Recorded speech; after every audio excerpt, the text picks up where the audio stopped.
Preview.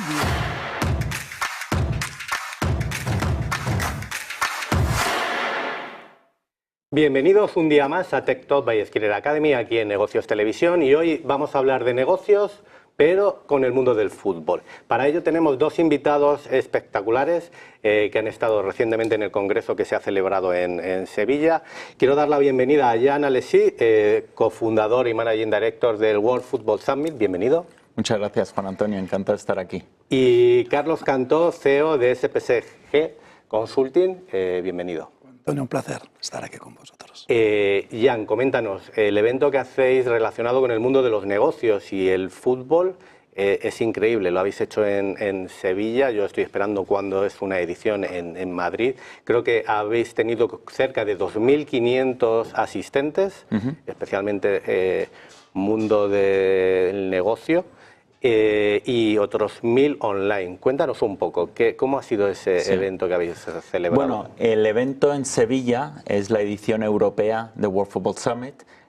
Organizamos el 18 y 19 de septiembre lo que fue la 8ª edición y tercera y última en Sevilla. O sea, el año que viene volveremos a Madrid, que es donde nació el proyecto. Y sí, es un evento muy internacional.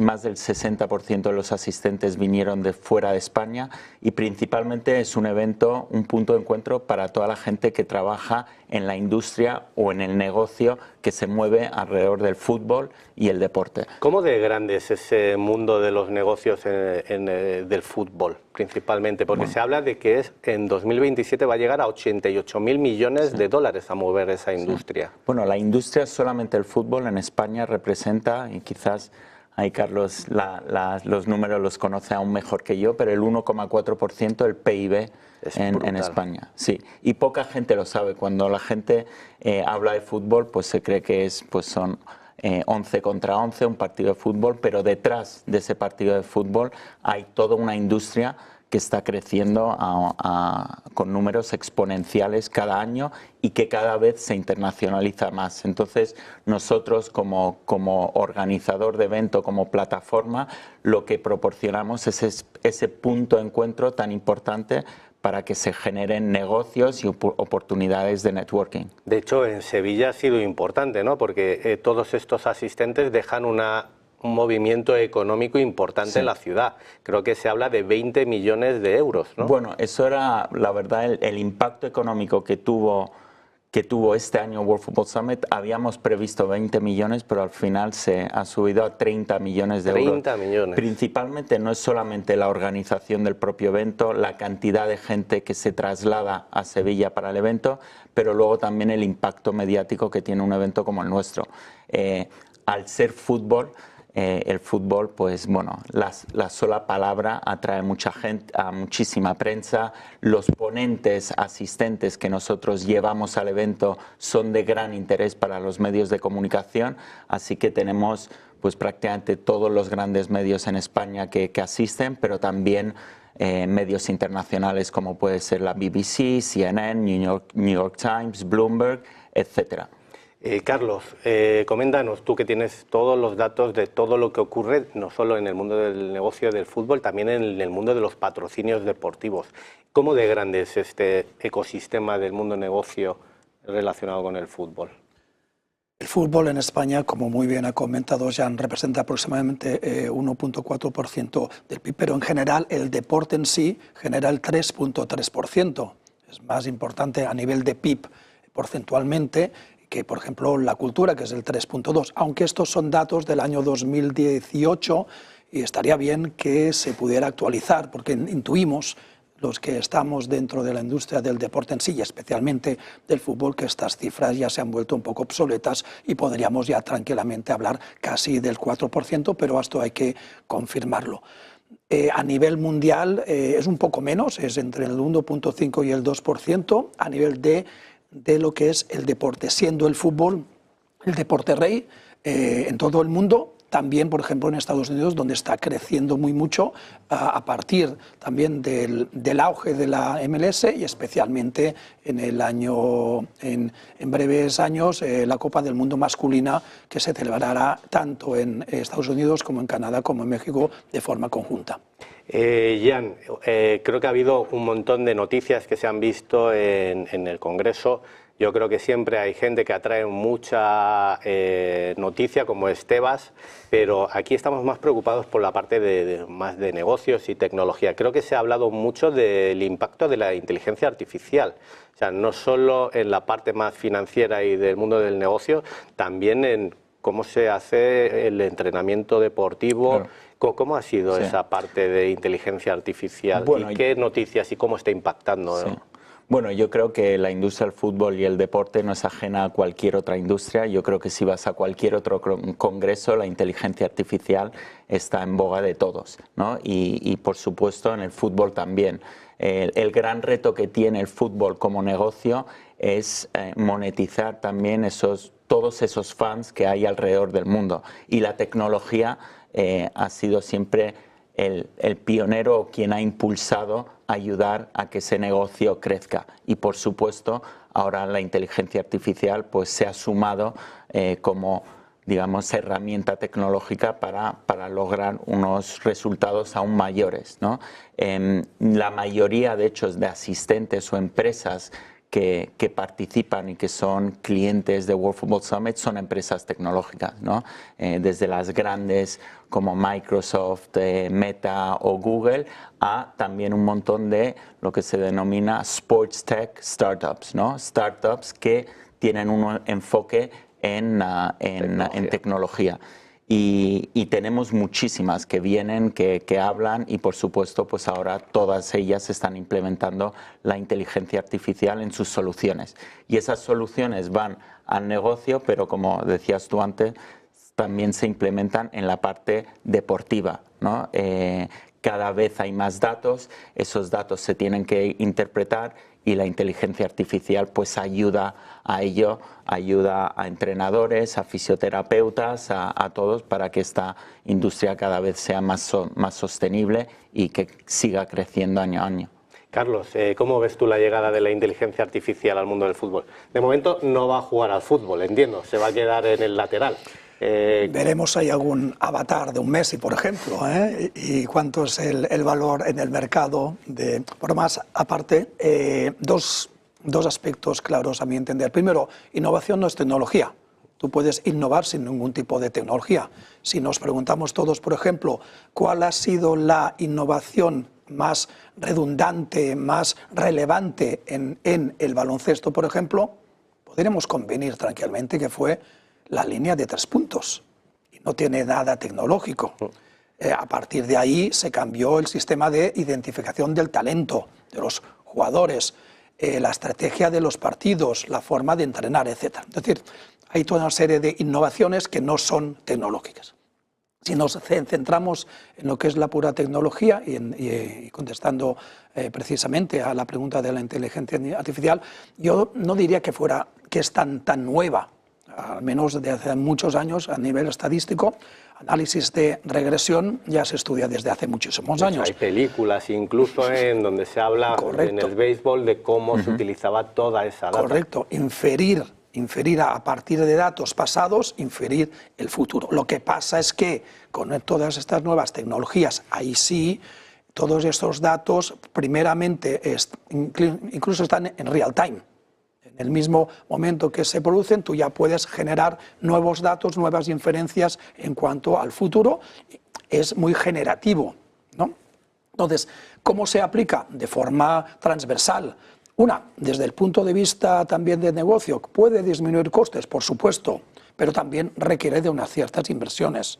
A nivel, como muy bien comentaba Jan, a nivel de fan engagement, a nivel de las performance, tanto de los jugadores, en este caso, como de los propios equipos, análisis de los contrincantes, prevención de lesiones, etcétera, etcétera, etcétera, pero también a nivel de broadcasting.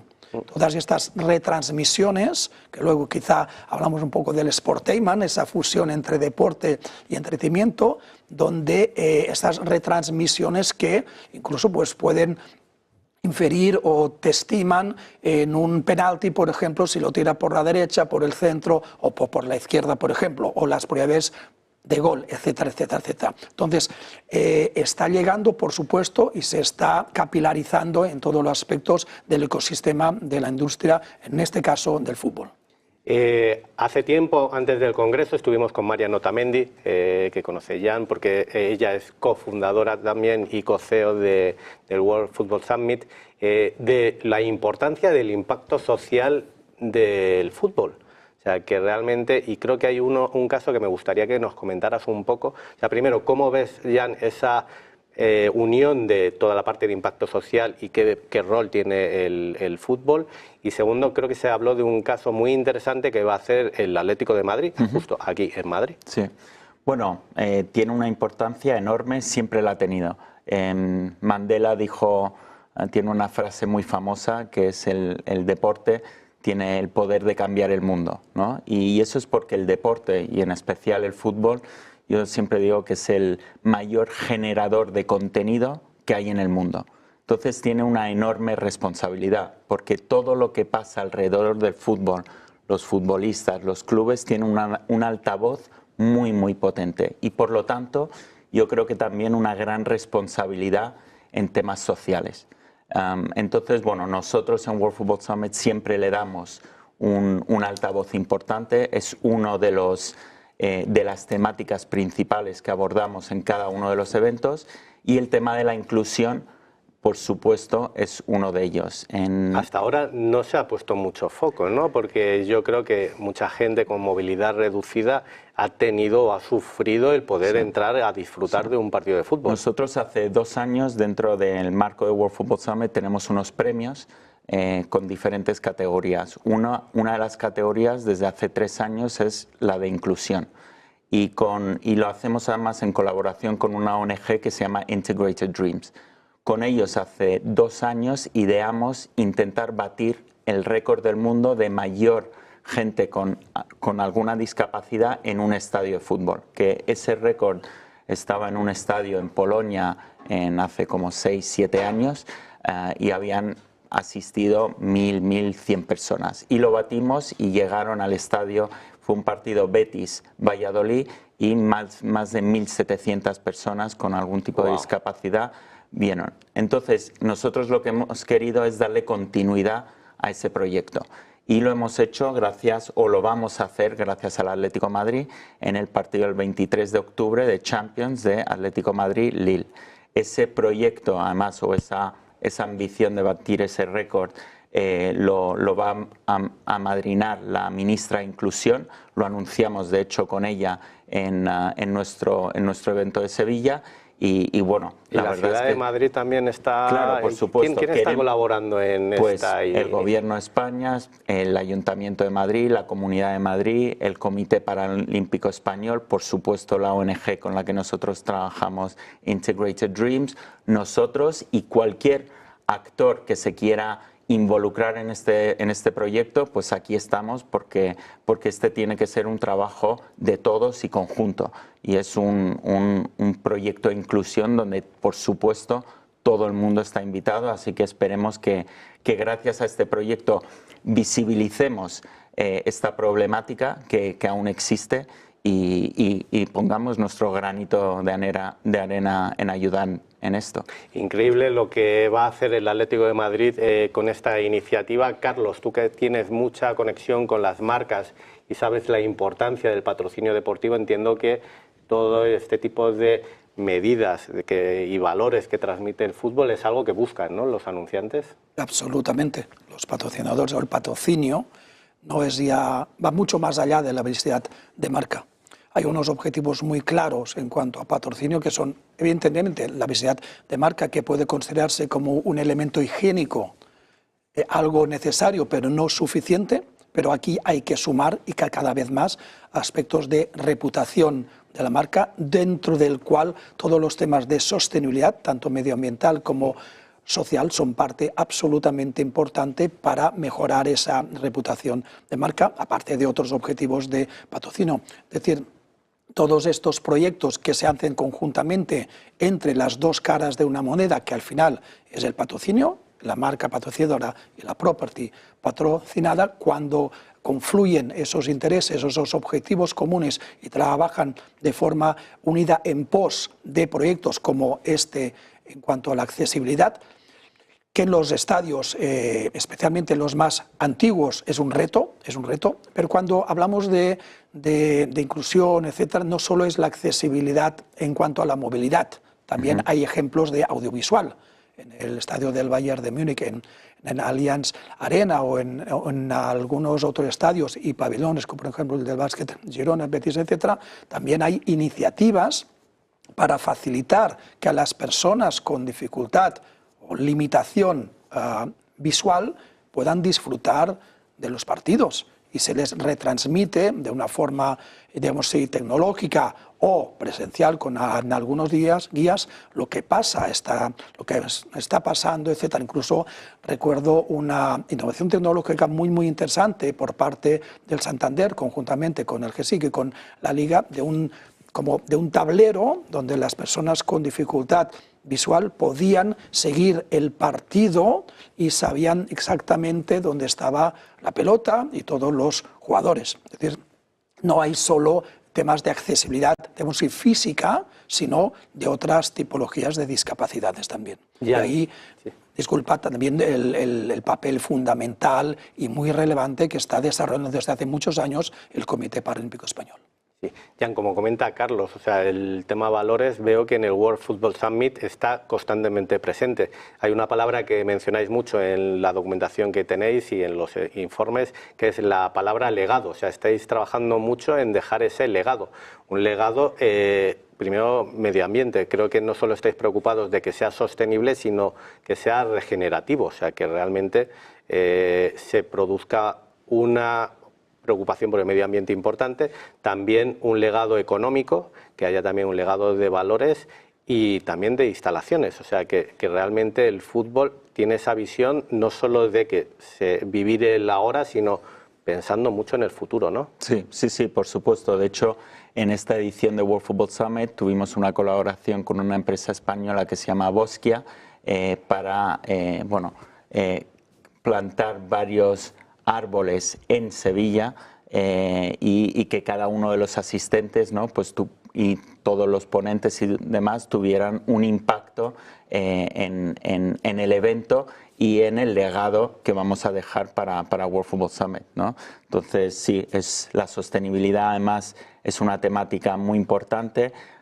Junto con Carlos además creamos un panel específicamente sobre eso, luego se desarrolló un workshop y ahora vamos a publicar además un estudio, ¿no? sobre el tema de sostenibilidad que probablemente Carlos pueda contar mejor. Cuéntanos, Carlos. No sé, lo que se pueda contar. Lo que se pueda contar. Nos encanta la exclusividad. Pues vamos ahí, una exclusividad conjuntamente con el World Football Summit y con Common Goal, nuestra empresa SPS Consulting, pues organizamos un workshop específico para cuando estuvimos ahí en Sevilla y a partir de ahí más otros elementos de investigación de mercados y información secundaria se está elaborando como un dossier, como un informe donde se pondrá un poco en valor por parte de las tres entidades lo que significa y puede significar para un futuro todo el tema de sostenibilidad, que reiteramos, hay tres aspectos de la sostenibilidad. Una, la sostenibilidad económica, la sostenibilidad medioambiental y la sostenibilidad social. No solo medioambiental y social, sino también económica y todo bajo el paraguas de una adecuada gobernanza, de un adecuado gobierno de las entidades. Entonces este informe, que espero que más o menos hacia finales de año, antes, pues esté totalmente listo, pues será una contribución más, gracias evidentemente al World Football Summit, y también con la colaboración de Common Goal y nuestra consultora. También lleváis como 16 ediciones de vuestro barómetro, que me parece súper interesante, que está muy enfocado a esas marcas que están intentando ver en qué deporte van a invertir, en qué deporte se van a posicionar. Veo que, o sea, tenéis identificado todo, las marcas que están más activas dentro del mundo del tenis, que he visto que Rolex es siempre el líder. Las marcas que están más vinculadas a natación, las marcas que están más vinculadas al ciclismo, que ha sido la Vuelta hace poco. ¿Qué nos puedes contar? ¿Cómo están viendo esa diversidad de patrocinio deportivo las marcas? Sí, como bien indicas, ya hay una serie histórica de 16 años de datos sobre patrocinio, tanto desde el punto de vista de las marcas patrocinadores como de las properties, como también hacemos encuestas a la demanda, a los aficionados españoles que aportan pues ese reconocimiento de marcas asociadas a diferentes properties o a diferentes deportes. Algunos datos específicos. ¿Por qué patrocinan las marcas? Primeramente por visibilidad de marca. Reitero, algo higiénico, algo necesario, pero no suficiente. Cada vez más los objetivos de reputación de marca van ganando terreno. 3, generación de ingresos. Al final son marcas, son empresas. Y una de las palabras clave en negocios es EBITDA. ¿Sí? Entonces, ellos también patrocinan para generar ingresos, ya sea directamente con las properties patrocinadas o con los públicos objetivo relacionadas con esas properties o a través de. Y los aspectos muy importantes de hospitality y experiencias. Luego hablaremos quizás de temas de phygital, experiencias digitales, es decir, la combinación de lo digital y de lo digital. La combinación está. En cuanto a qué marcas están más relacionadas con, eso es en función de los deportes o de las properties. Hay marcas muy claramente ligadas, relacionadas, por ejemplo, con el baloncesto, como puede ser Endesa en primer lugar y segundamente CaixaBank, por ejemplo, o con el deporte practicado por personas de género femenino, aquí indudablemente el líder es Iberdrola, o bien con el ciclismo, donde Movistar tiene un reconocimiento, un liderazgo claro y absoluto, y hay otros territorios de patrocinio en tanto que actividades deportivas como puede ser natación, balonmano, etcétera, incluso deporte base, donde no hay realmente ninguna marca que esté a lo largo de los años realmente relacionada con esa actividad. Has nombrado tenis, desde siempre hay 2 marcas que siempre están en el top 3. Una es Rolex, la otra es BNP Paribas, el banco francés, que en España a nivel de negocios, digamos sí que no tiene una presencia muy sustancial, muy relevante, pero que siempre la sociedad española, los aficionados españoles relacionan BNP Paribas con el tenis o el tenis con BNP Paribas por toda su estrategia muy consistente a lo largo de muchos años y focalizada especialmente en un territorio de patrocinio concreto como es este caso el tenis. Y habrás disfrutado el verano tremendamente, ¿no? No habrás descansado ni un minuto porque hemos tenido Copa América, Eurocopa y Olimpiadas. He visto que, o sea, también habéis sacado un informe sobre las marcas asociadas al deporte general en España, que veo que domina Coca-Cola, Santander, Movistar, Red Bull y Iberdrola. Pues o sea, mira, si yo puedo, estuve hablando hace poco con el que fue el director global de patrocinios de Coca-Cola durante varios años y también yo creo lo que es muy interesante entre esa alianza o ese trabajo que hacen las marcas con las properties, es que muchas veces son las propias marcas las que hacen que las competiciones sean mejores y quienes muchas veces innovan en el deporte no son tanto los clubes, las ligas o los organizadores de eventos, sino son las propias marcas, ¿no? Y Ricardo Ford, que era esta persona, pues me dijo que, por ejemplo, lo de la antorcha olímpica, ¿no? que fuera algo que se hiciera meses antes, ¿no? Y que fuera por diferentes países, fue una idea de Coca-Cola, que luego han patrocinado otras marcas, ¿no? Pero me parece muy interesante porque eso muchas veces no existe en otras industrias, como las marcas que patrocinan no solamente ponen dinero para hacer negocios, sino también para mejorar la competición.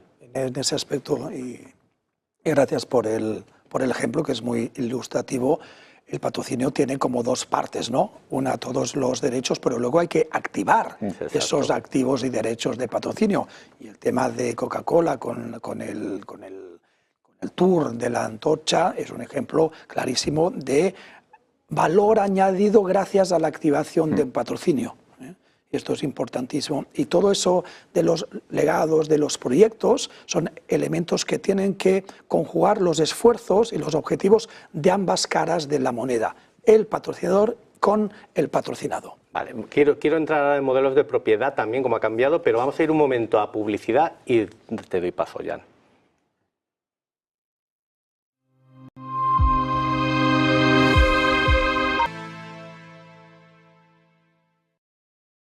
Estamos de vuelta aquí en Tech Talk by Skiller Academy, en Negocios Televisión. Estábamos hablando de cómo se conecta ese mundo del fútbol y las marcas. Y también algo que quiero preguntar a Jan, ¿cómo ha cambiado el modelo de propiedad dentro de este ecosistema del fútbol?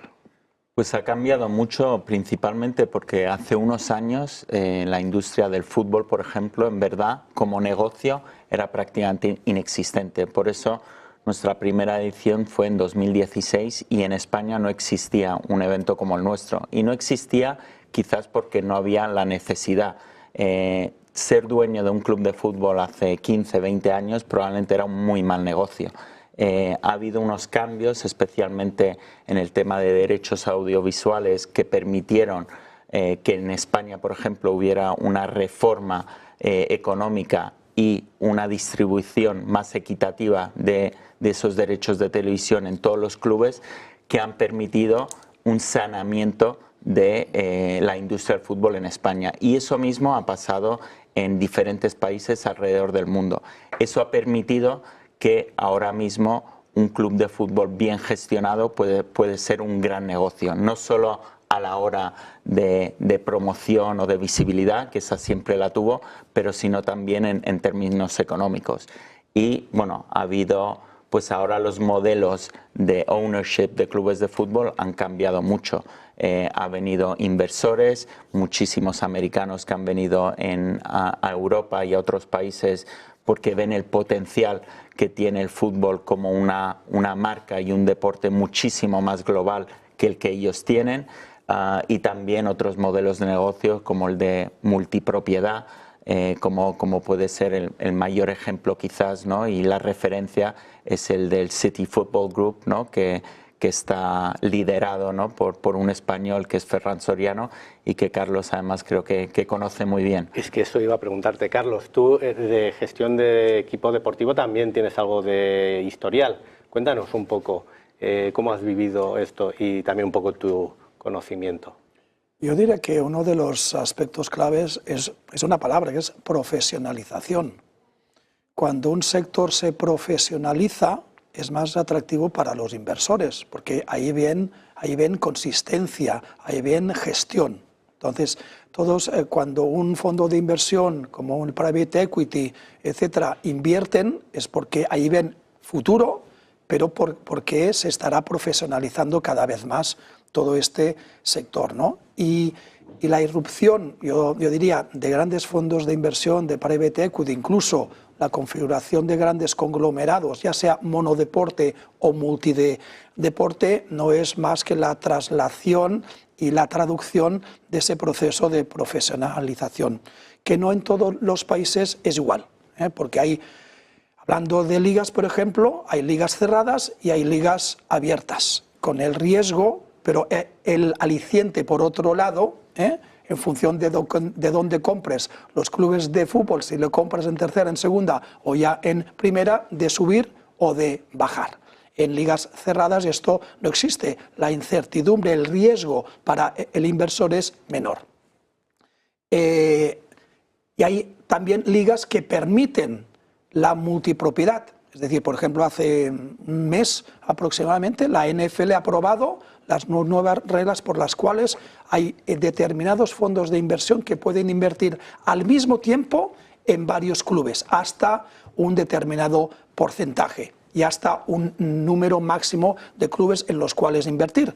Pero esto se traslada tranquilamente en la NBA, donde hay fondos de inversión que invierten el mismo fondo en 6 diferentes clubes, hasta, reitero, un determinado. El caso del... Que hay otro, ¿no? También Fenway, creo que alguna vez comentaste. Fenway Sports tiene, por ejemplo, tanto a los Red Sox de Boston de la MLB, como son uno de los principales accionistas de referencia en el Liverpool, pero es que Fenway también está participada por otro fondo que al mismo tiempo invierte en otros clubes, incluso en otras ligas y en otras competiciones, incluso eventos. Incluso hay fondos de inversión que ya invierten en derechos pertenecientes a federaciones internacionales de deporte, como es el caso de CVC, invirtiendo en la explotación de derechos comerciales, desarrollo de negocio, etcétera, de la Federación Internacional de Voleibol.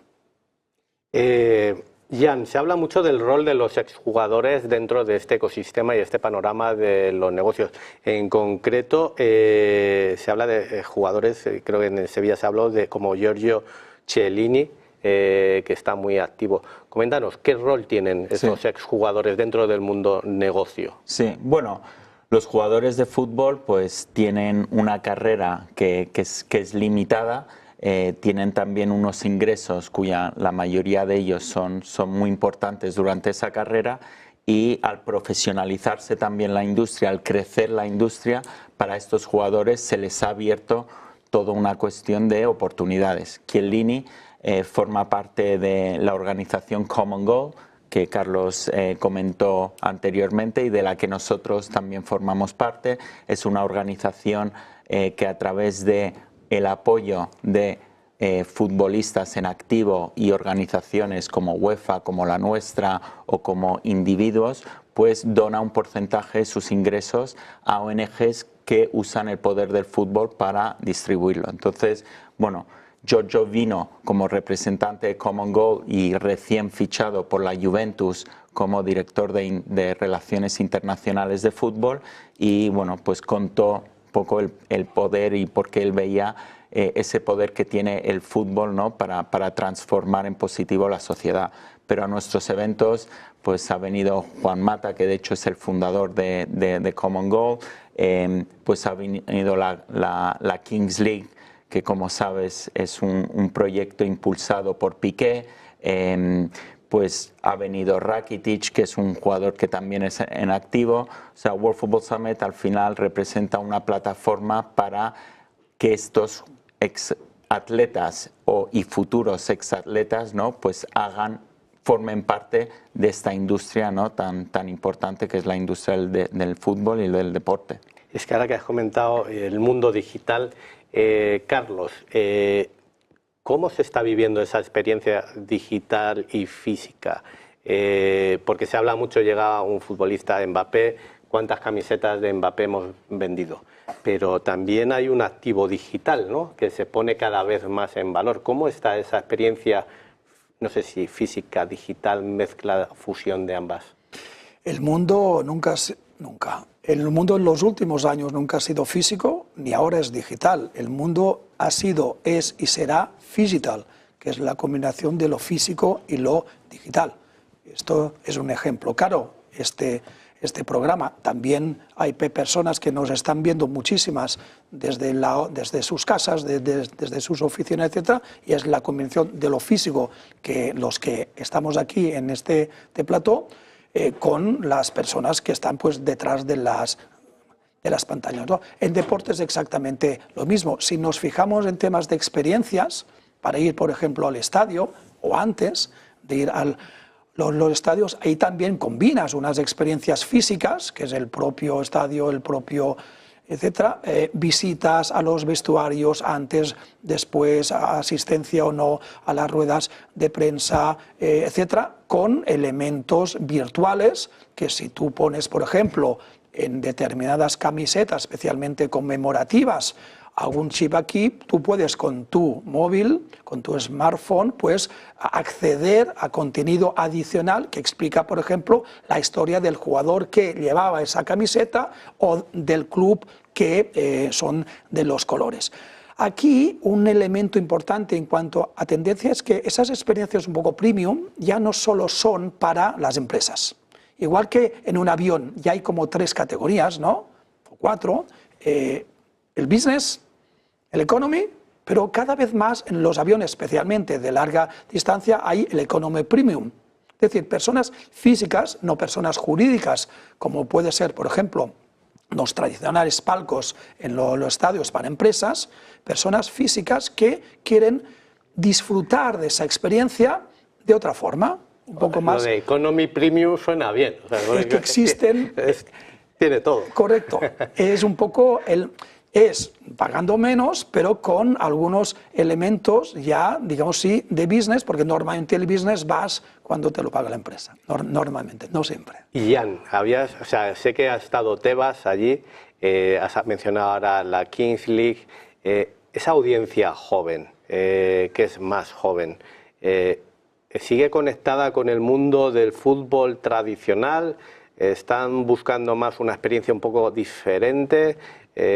¿Cómo lo ves tú, esa audiencia más joven, la gente más joven? Bueno, yo creo que la forma de consumir deporte está cambiando y va a cambiar, y la nueva generación de ahora, pues dentro de 20 años, pues dirá que su nueva generación también la está consumiendo de otra forma. Eso es algo natural y ha pasado desde siempre, desde la invención un poco, pues desde la radio hasta la televisión. La gente, cuando llegó la televisión, decía que la gente ya no iría a los estadios.